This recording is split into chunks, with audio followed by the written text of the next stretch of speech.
আসলে ইরানের মানুষ থরথর করে কাঁপছে, তার কারণ এই মুহূর্তে ইরানে চলছে অপারেশন বিশ্বাসঘাতক খোঁজা।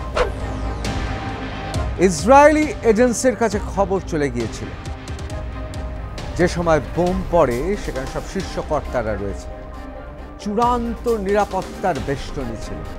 তা সত্ত্বেও ইসরায়েলের কাছে খবর ছিল। ইরানের যারা এই মুহূর্তে সেনাবাহিনীতে, জুডিশিয়ারিতে এবং ইরানের ধর্মীয় এবং অবশ্যই খামেনির পরিবার, এই যে শীর্ষ যারা, এদের এত নিখুঁত খবর কি করে পেয়ে যাচ্ছে? আলোচনার কেন্দ্রবিন্দুতে ছিল গাদ্দারকে খুঁজে বার করতে হবে। কারা সেই গাদ্দার বা গাদ্দারি করছে কে?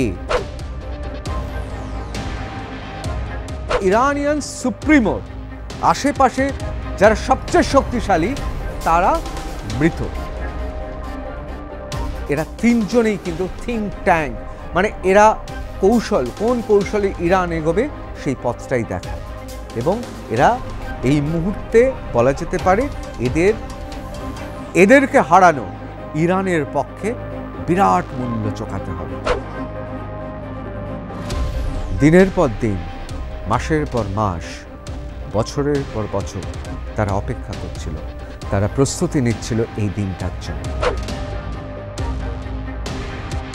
কিন্তু কেন এই অবস্থা ইরানে? আজকে এই নিয়েই আমাদের বিশেষ এপিসোড।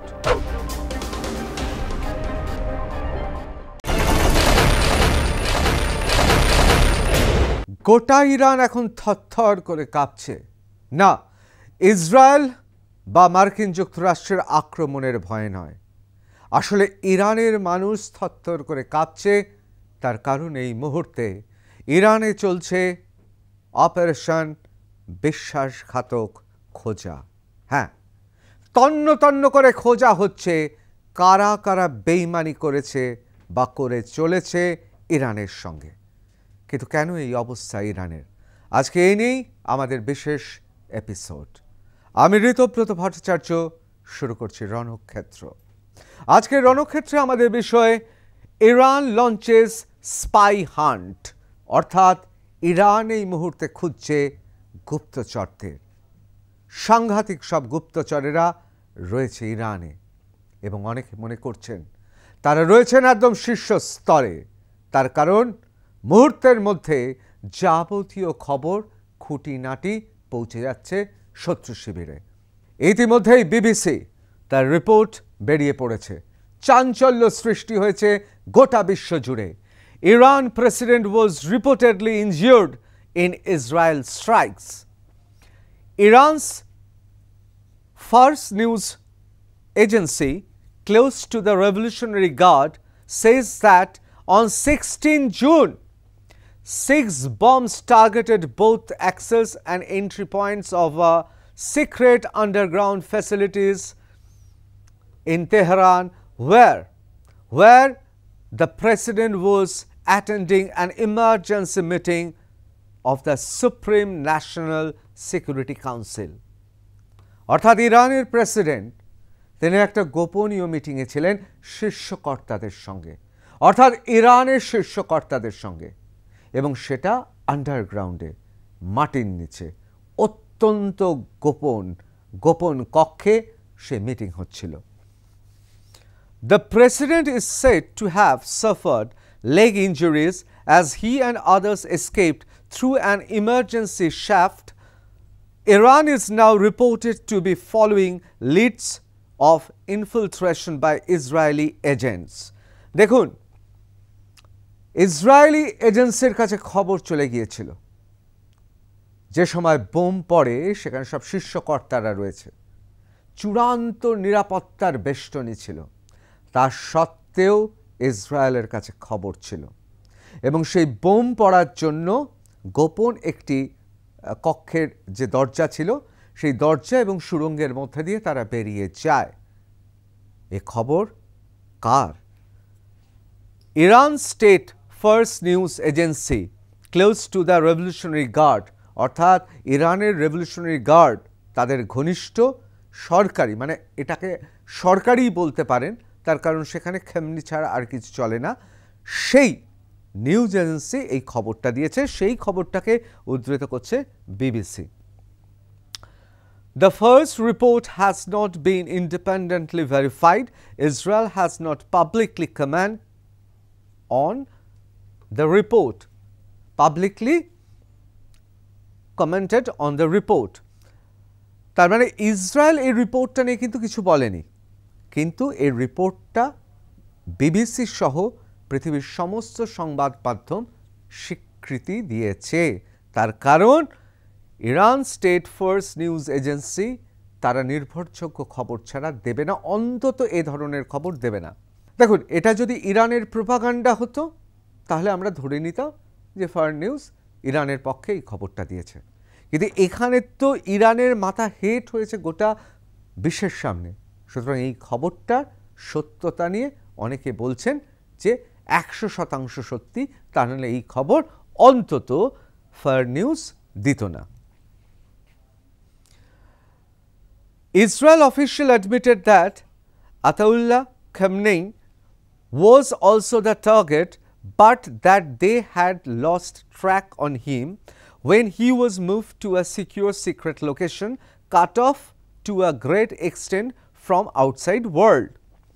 খুব পরিষ্কার করে বলছেন যে ইরানের সুপ্রিমো খামেনেই সেও কিন্তু ইসরায়েলের একেবারে হাতের মুঠোয় ছিল, তার গতিবিধি ট্র্যাক করা হচ্ছিল, কিন্তু তারপর একটা সময় সে গতিবিধি আর ট্র্যাক করতে পারেনি। তা না হলে ইরানের সুপ্রিমো তাকেও কিন্তু ঠিক এইভাবেই ইনজিওর্ড অর্থাৎ আহত অথবা নিহত হতে হতো।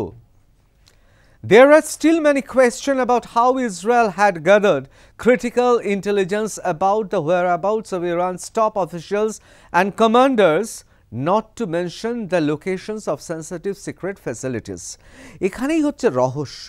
অনেকে বলছেন ইরানের যারা শীর্ষ নেতা, ইরানের যারা এই মুহূর্তে সেনাবাহিনীতে, জুডিশিয়ারিতে এবং ইরানের ধর্মীয় এবং অবশ্যই খামেনির পরিবার, এই যে শীর্ষ যারা, এদের এত নিখুঁত খবর কি করে পেয়ে যাচ্ছে? কারণ যারা কমান্ডার তারাও পর্যন্ত জানে না যে শেষ মুহূর্তে কোথায় থাকবে। আপনাদের একটা উদাহরণ দিই, ধরুন ইসরায়েলের কোনো এজেন্সি গতিবিধি নজর রাখছে, সে নজর রাখতে পারে স্যাটেলাইট থেকে, সে নজর রাখতে পারে আলাদাভাবে অন্য জায়গা থেকে, কিন্তু কখনো তো ভেতরে মানে আন্ডারগ্রাউন্ডে কি হচ্ছে, তার কারণ ধরুন ইরানের এক একজন শীর্ষকর্তা প্রতি রাত্রে তাদের শয়নকক্ষ পরিবর্তিত হয়, অর্থাৎ আজকে এ ব্লকে থাকলে পরশুদিন জে ব্লকে রইল, তারপরের দিন দেখা গেল এম ব্লকে রইল, এবং সেটা তার বাড়ির লোকও জানে না। অর্থাৎ অফিস থেকে বা কন্ট্রোল রুম থেকে বা গোপন যে সমস্ত জায়গাগুলো রয়েছে সেখান থেকে বেরোনোর আগে বাড়ির লোককে বলা হয় যে আজকে অমুক জায়গায় আমি আছি। তাও চেষ্টা করা হয় কোনো রকম ভাবে যাতে দূরাভাষে বা ইন্টারসেপ্ট করা যায় এই রকম কোনো মাধ্যমে কথা না বলার। অর্থাৎ বাড়ির লোকও জানে না আজকে রাত্রেবেলায় বাড়ির কর্তা, যদি সে ইরানের শীর্ষকর্তা হয়, কোথায় রাত কাটাবে। সেক্ষেত্রে কি করে খবর পৌঁছে যাচ্ছে, এই নিয়ে ধন্দে গোটা Iran. On 30th June, Israel launched surprise attack on nuclear and military sites in Iran, saying it acted to prevent Tehran from making nuclear weapon. এবং আমরা সবাই জানি 13 জুন কি হয়েছে, একেবারে খোদ ইরানে তাদের পরমাণু বিভিন্ন পরীক্ষাগার, চুল্লি অথবা যেখানে পরমাণু পরীক্ষা নিরীক্ষা করা হয় বা মজুত রয়েছে সেসব জায়গায় অতর্কিতে আক্রমণ করা হয়েছে। এখন প্রশ্ন হচ্ছে যে এত সমস্ত গোপনীয় সিক্রেট খবর কি করে পেয়ে যাচ্ছে Israel? The Times of Israel লিখছে, Iran claims its president narrowly escaped an Israeli airstrike last month. Times of Israel তারা পরিষ্কার লিখছে, ইরান দাবি করেছে তাদের প্রেসিডেন্ট অল্পের জন্য বেঁচে গেছে। কবে এয়ার স্ট্রাইক হয়েছিল? অর্থাৎ শেষ মাসে যখন এয়ার স্ট্রাইক হয়েছিল। Jets said to have bombed building in western Iran where Supreme National Security Council was meeting. এবং প্রেসিডেন্ট এবং অন্যরা সেখানে ছিল এবং প্রেসিডেন্ট হালকা আহত হয়েছে এবং সে ইমার্জেন্সি হ্যাচ দিয়ে বেরিয়ে গিয়েছে। অর্থাৎ প্রত্যেকটা গোপন কক্ষে একটা সুড়ঙ্গ পথ থাকে, একটা নিষ্ক্রমণের জন্য একটা পথ থাকে এবং জরুরি অবস্থায় সে জায়গা থেকে তাকে বের করে নিয়ে আসা হয়েছে। The attack on the lower floors of a building in western Tehran was carried out on June 16, the semi-official Fars news agency, which is affiliated with Iran's powerful Islamic Revolutionary Guard Corps, reported Sunday. অর্থাৎ রবিবার, গত রবিবার 16 জুনের report করেছে। আমি আগেই বলছিলাম যে আমরা সবসময় এটাকে সেমি অফিসিয়াল বলি, তার কারণ হচ্ছে ফার্স নিউজ কিন্তু আসল নিয়ন্ত্রণ করে কে? ইরানের সুপ্রিমো তিনি নিয়ন্ত্রণ করে, which is affiliated with Iran's powerful Islamic Revolutionary Guard Corps।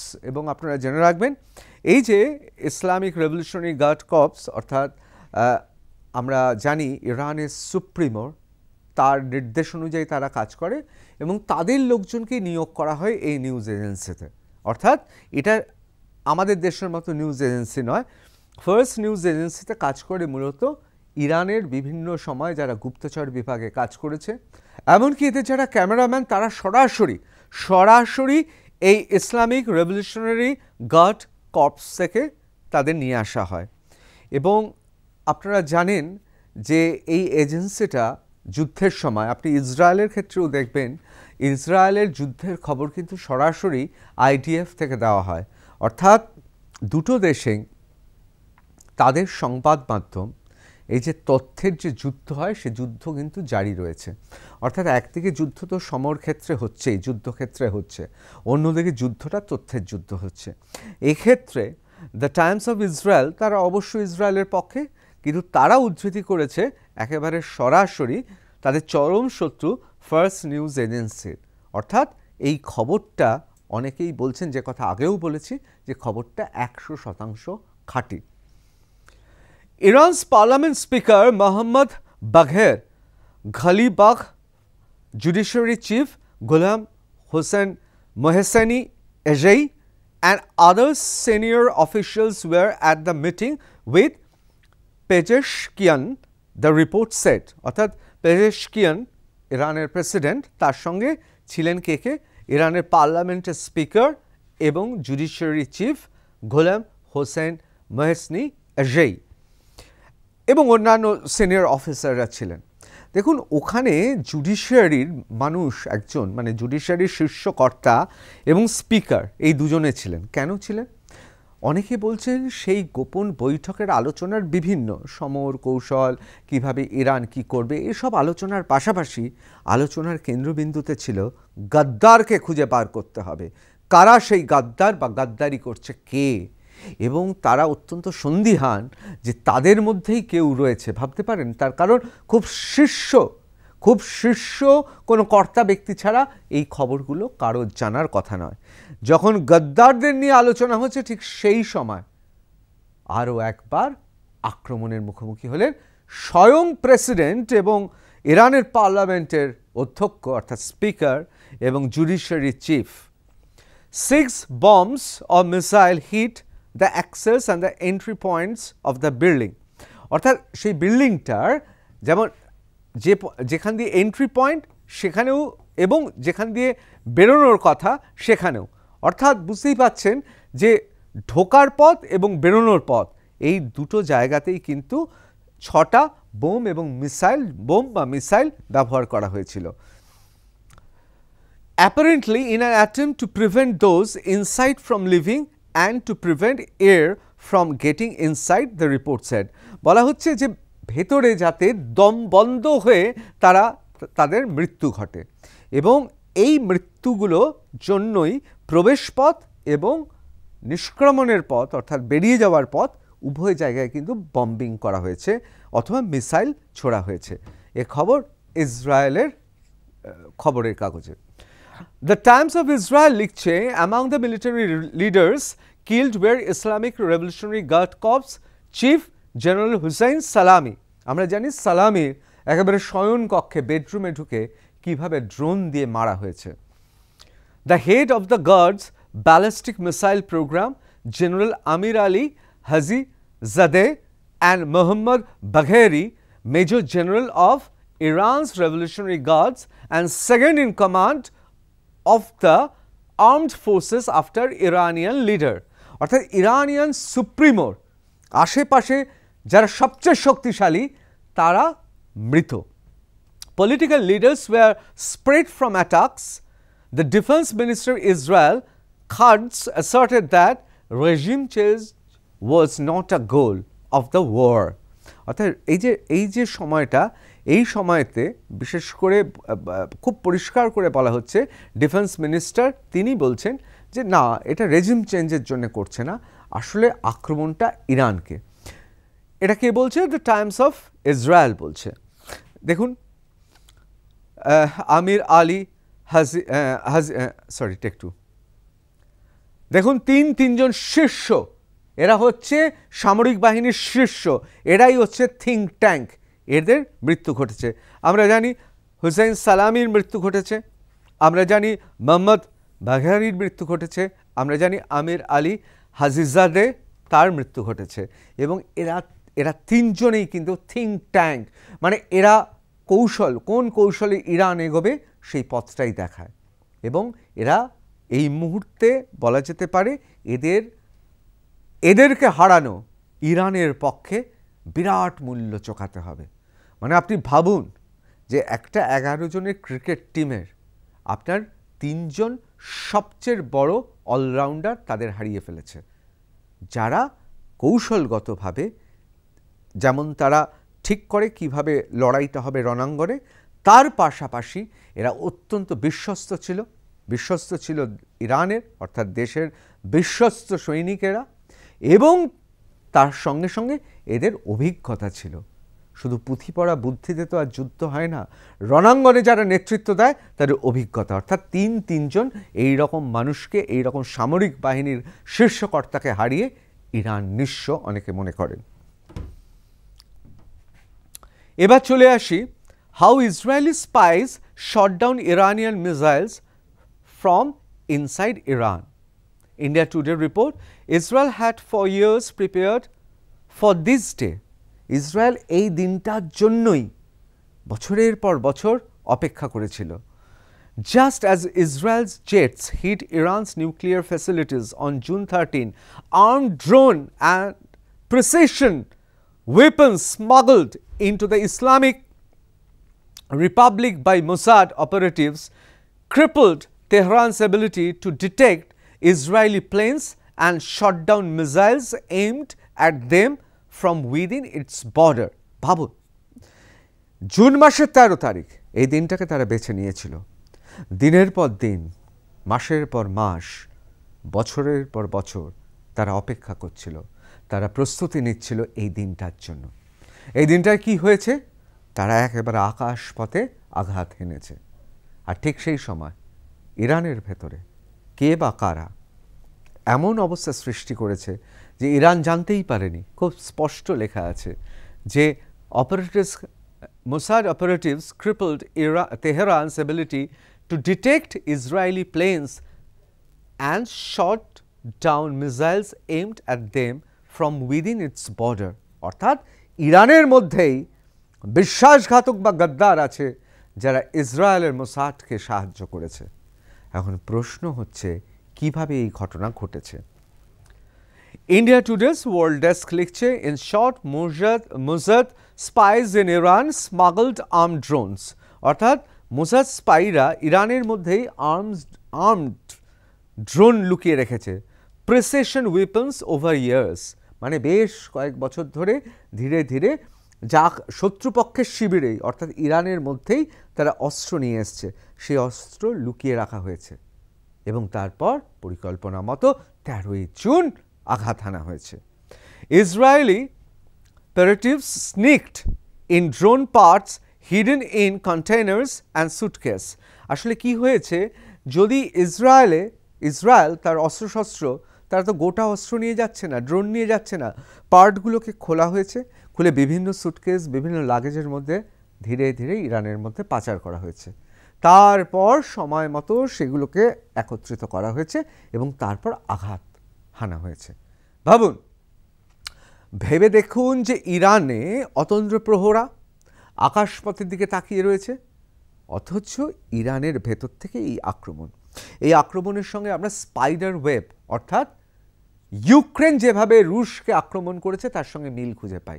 কি হয়েছিল? হাজার হাজার কিলোমিটার পেরিয়ে ধীরে ধীরে বিভিন্ন কন্টেনারে কালো মাকড়সার মতো ড্রোনগুলোকে পাঠানো হয়েছে। তারপর যথাসময় বাক্সগুলো খুলে গেছে। ভাবুন, ইউক্রেনের থেকে হাজার হাজার কিলোমিটার দূরে রাশিয়া জানতেই পারেনি, তার আকাশপথ তারা তার সীমানা দেখছে, অথচ ভেতরে ঢুকে গেছে এবং সেই ড্রোনগুলো বেরিয়ে এসে আঘাত এনেছে এবং তাতে রুশ দেশের কি হয়েছে, গোটা পৃথিবীর সামনে তাদের লজ্জায় মাথা কাটা গেছে। ইরানেরও একই ঘটনা ঘটেছে, অর্থাৎ মোডাস অপারেন্ডি যদি দেখেন বা কৌশলগত দিক থেকে যদি দেখেন, একইভাবে কিন্তু ইসরায়েল ইরানকে সপাটে চড় মেরেছে। Those weapons were used to cripple Iran defense as Israel attack on June 13. দেখুন, একদিকে যখন আঘাত এনেছে, অন্যদিকে কিন্তু এটাও ঠিক কথা, তারা ইরানের যে সমস্ত ধরুন এয়ার ডিফেন্স সিস্টেম বা এই যে তাদের উপর আক্রমণ হচ্ছে সেটা ডিটেক্ট করার জন্য যাবতীয় মনিটর সব ব্ল্যাঙ্ক দেখাচ্ছিল, অর্থাৎ তাদের সিস্টেমের ভেতরে ঢুকে গিয়ে তাদের সিস্টেম নাড়িয়ে দিয়েছে যাতে তারা বুঝতেই না পারে। অর্থাৎ আক্রমণ হলো, ইরান বুঝতে পারলো না, ইরানের ভেতর থেকেই আক্রমণটা হলো। এবার আমরা চলে আসছি আল জাজিরার ক্ষেত্রে। আমি আল জাজিরার ক্ষেত্রে বলে রাখি, এটা বলে অনেকে, এটা আমার ব্যক্তিগত মত নয়, আল জাজিরা সবসময় ইসরায়েলের পক্ষে নয়, বরং ইসরায়েলকে সবসময় খুব ক্রিটিক্যালি অর্থাৎ ইসরায়েলের সমালোচনা করে চলে। সুতরাং আল জাজিরার কি বলছে সেটাও আমাদের দেখে নেওয়া উচিত। How extensive are Israel's intelligence operations inside Iran? মানে এই যে এত গভীরে গিয়ে গোয়েন্দা একের পর এক এই রকম আক্রমণ করা, এই আক্রমণ করাটা গুপ্তচর বলুন, গোয়েন্দা বলুন, এ তো মোসাদের জয় জয়কার। ভাবতে পারছেন, আল জাজিরা পর্যন্ত লিখতে বাধ্য হচ্ছে। Israeli and international media all speak of intelligence operation years in making. বলা হচ্ছে Israeli intelligence operations inside Iran are nothing new. According to analysts, operation designed to monitor, infiltrate, sabotage and undermine Iranian defenses date back to the Iranian Revolution of 1979. বলা হচ্ছে জবে থেকে ইরানে বিপ্লব ঘটেছে, Islamic বিপ্লব ঘটেছে, অর্থাৎ 1979 সাল, তবে থেকেই কিন্তু মোসাদ এইভাবে একের পর এক অপারেশন করেছে ইরানে। এই অপারেশনের কাজ কি? দীর্ঘদিন ধরে অপারেশন করছে, তাদের একটা বিরাট বেস আছে, সেই বেস থেকে তারা অপারেশনগুলো করে। তাদের কাজ হচ্ছে মনিটর করা, অর্থাৎ পর্যবেক্ষণ করে গতিবিধির দিকে নজর রাখা ইরানে, ইনফিলট্রেট অর্থাৎ একদম ভেতরে ঢুকে যাওয়া, অর্থাৎ ইরানের বাহিনীর ভেতরে তাদের লোক রয়েছে, সাবোতাজ করা অর্থাৎ ইরানের লোক, ইরানে সেই সমস্ত মোজাদ এজেন্টরা রয়েছে যারা ইরানে থেকে ইরানের ক্ষতি করে দিচ্ছে, and undermine Iranian defence debt অর্থাৎ ইরানের যত রকমের ডিফেন্স সিকিউরিটি আছে সেগুলোকে ধীরে ধীরে ভেতরে থেকে পঙ্গু করে দেওয়া। এগুলো সব চলছে 1979 সাল থেকে। Intelligence operation years in the making war behind Israel's targeting of key military positions and leaders in Iran this month according to Israeli press. Israeli প্রেসকে উদ্ধৃতি করে আল জাজিরা বলছেন তাদের সামরিক এবং অন্যান্য যে শীর্ষকর্তা রয়েছে তাদের টার্গেট নিশানা করা হচ্ছে, এবং এগুলোও করা হচ্ছে কিন্তু গুপ্তচররা একেবারে নিখুঁতভাবে বলে দিচ্ছে কে কোথায় রয়েছে, কে কোথায় থাকবে, অর্থাৎ আগাম খবর দিয়ে দিচ্ছে। অর্থাৎ এই গুপ্তচররা এতটাই পরাঙ্গপ, এতটাই তাদের ক্ষমতা, তারা আগাম বলে দিচ্ছে এবং নিখুঁত খবর দিচ্ছে।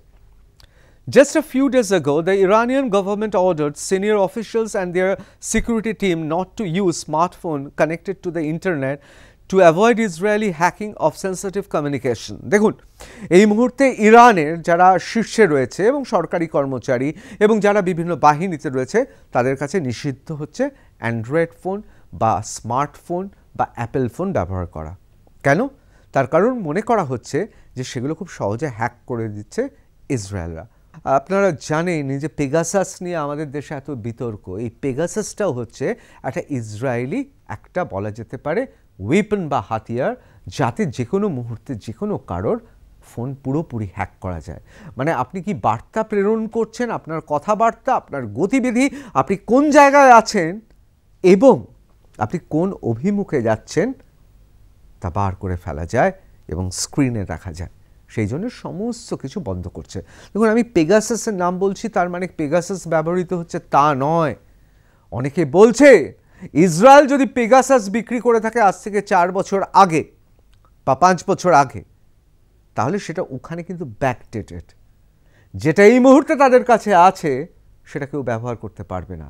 সুতরাং পেগাসাসেরই যদি ওই ক্ষমতা থাকে, তাহলে নতুন যে হাতিয়ার তৈরি হয়েছে, অর্থাৎ ফোন হ্যাকের হাতিয়ার তৈরি হয়েছে, তাহলে সেটা কত ভয়ানক ভাবতে পারেন।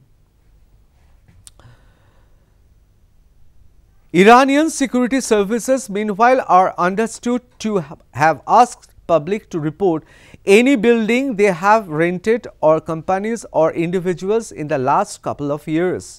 এখন বাধ্য হয়ে সে সমস্ত দেশের নাগরিকদের বলছে, কোনো কোম্পানি, কোনো এজেন্সি, কোনো দলবদ্ধভাবে যদি সাধারণ নাগরিকও কোনো বাড়ি ভাড়া নেয়, কোনো অফিস তৈরি হয়, নতুন কোনো ব্যবসা তৈরি হয় বা কোনো সন্দেহজনক কিছু দেখলে সঙ্গে সঙ্গে জানাতে বলছে।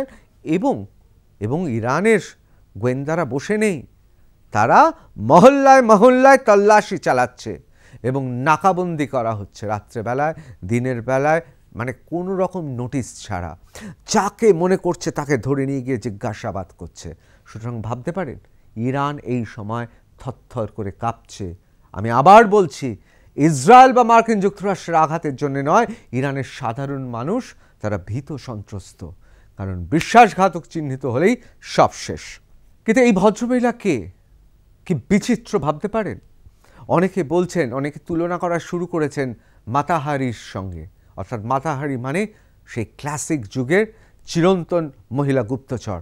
অনেকে বলছেন মাতাহারির থেকেও ক্ষিপ্র এই ভদ্রমহিলা। The measures mirror Iran's heightened anxiety about internal security after Mossad's agent recently infiltrated central Iran to smuggle precision-guided weapons and establish drone base near Tehran. অর্থাৎ একেবারে প্রিসাইজ, মানে নিখুঁতভাবে যেভাবে আক্রমণ হয়েছে, তেহরান বুঝে গেছে যে কেউ না কেউ রয়েছে সেখানে। As Iran's intelligence agency continues to identify Israeli spies, a name has recently gained momentum. A female spy who was deployed in Tehran. অর্থাৎ ইসরায়েলের স্পাই হিসেবে যিনি কাজ করেছেন সেই মহিলার নাম তেহরান বার করেছে। Catherine was born into a secular Jewish family in France. ফরাসি দেশের একটি ইহুদি পরিবারে এবং ধর্মনিরপেক্ষ ইহুদি পরিবারে জন্মগ্রহণ করে। And got married to a Muslim Yemeni man. অর্থাৎ একজন একটি মুসলিম ইয়েমেনি ছেলেকে সে বিয়ে করে। Whom she met at the University of London. তার সঙ্গে ইউনিভার্সিটি অফ লন্ডনে দেখা হয়েছিল। Originally from France, she wasn't just trained but also smart, beautiful and bold. অত্যন্ত স্বতঃস্ফূর্ত, স্মার্ট, দেখতে অতীব সুন্দরী এবং সবচেয়ে বড় কথা অসম্ভব ঝুঁকি নিতে পারে এবং সাহসী। Eventually fooling Iran's strict security agency, she divorced her husband in 2014. 2014-তে তাদের বিবাহ বিচ্ছেদ হয় এবং সে ইরানে ঢুকে পড়ে। ইরানের এত টাইট সিকিউরিটি, এত নাকি রক্ষণশীল, এই মহিলা ড্যাং ড্যাং করে ঢুকে পড়ে কোথায় শুনলে অবাক হয়ে যাবেন।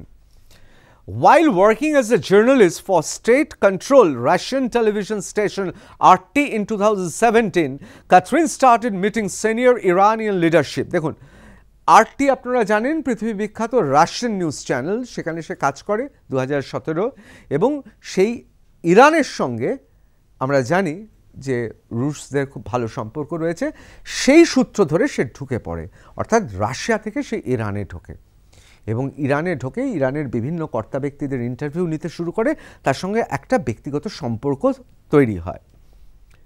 Catherine started meeting senior Iranian leaders. She even spent time with Ayatollah Khamenei as well as the former Quds Force commander Soleimani and the late president Ebrahim Raisi. ভাবুন, দেশের প্রেসিডেন্ট, সামরিক বাহিনীর প্রধান এবং সর্বোপরি ইরানের ধর্মীয় এবং রাজনৈতিক সুপ্রিমো তাদের সঙ্গে মেলামেশা শুরু হয়ে যায়। Some reports suggested that she had been employed as a writer of Khamenei himself. মানে খামনেই তাকে বিশ্বাস করতে শুরু করে যে সে বলে তুমি আমার নামে সোশ্যাল মিডিয়ায় লিখতে পারো, এবং সে ঘোস্ট রাইটার হিসেবে অর্থাৎ খামনেইয়ের রাইটার হিসেবে সে লিখতে শুরু করে। মানে সে যা লিখছে সেটাই হচ্ছে ইরানের সর্বোচ্চ ধর্মীয় নেতা এবং রাজনৈতিক নেতার বক্তব্য। ভাবতে পারেন কোন জায়গায় সে পৌঁছে গিয়েছে। Once her links with Israel came to light, Khamenei.ir, এটা হচ্ছে Khamenei, IR মানে Iran, Khamenei.ir, Ayatollah Khamenei's own website had to delete her articles and আপনারা ভাবতে পাচ্ছেন মানে খামনেইয়ের যে ওয়েবসাইট সেই ওয়েবসাইটের অনেকটা অংশ মুছে দিতে হয়েছে, কারণ সেটা লিখেছেন এই মহিলা, এই ফরাসি মহিলা। তিনি যখন এখানে আসেন, তখন ইরানে আসেন, তখন আবার তিনি শিয়া ধর্ম গ্রহণ করে নেন এবং কনভার্টেড টু শিয়া ইসলাম, এবং সে তার মতো করে চলে এবং কখনো শিয়া, কখনো সুন্নি, কখনো ইহুদি, বিভিন্ন ধর্ম নিয়েছিলেন। অনেকে বলেন যখন রুশ দেশে ছিলেন তখন কিন্তু তিনি অন্য পরিচয়ও নিয়েছিলেন বলে অনেকে মনে করেন। এবং অর্থাৎ ফ্রান্স, ইংল্যান্ড, রাশিয়া, ইয়েমেনি একজন মুসলমান এক ছাত্রর সঙ্গে তার বিয়ে, বিবাহ বিচ্ছেদ, ইরানে ঢুকে আসা, ধীরে ধীরে সামরিক শীর্ষ বাহিনী থেকে শুরু করে ব্যুরোক্র্যাট, জুডিশিয়ারি সমস্ত কিছু অতিক্রম করে সে ঢুকে পড়ে একেবারে খোদ খামনেই অর্থাৎ ইরানের সুপ্রিমোর অন্দরমহলে। এবং শুধু ঢুকে পড়েনি, শুধু ঢুকে পড়েছেন যে তা নয়, তিনি তার হয়ে লিখতেও শুরু করেন। ভাবতে পারেন। The Times of India provided sensitive information. Iran executes alleged Mossad spy, dozens detained since Israeli strikes. Iran hangs 3 Israeli men accused for spying. 3 জন ইসরায়েলিকে তারা ফাঁসি দিয়েছে এবং গোটা ইরান জুড়ে এখন তল্লাশি চলছে। এবং আপনারা দেখতে পাচ্ছেন inside Iran scores of people have reportedly been arrested and accused of spying for Mossad, Israel's intelligence agency, providing media support for Israel or disturbing public opinion. চলছে একের পর এক খানা তল্লাশি, ভাঙচুর চলছে ইরানে, চলছে।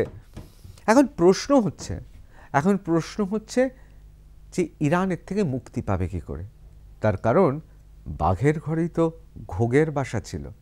অর্থাৎ স্বয়ং ধর্মীয় রাজনৈতিক সুপ্রিমোর অন্দরমহলে তার হয়ে যিনি ওয়েবসাইটে লিখতেন তার নামে, তিনিই তো ছিলেন মোসাদের এজেন্ট।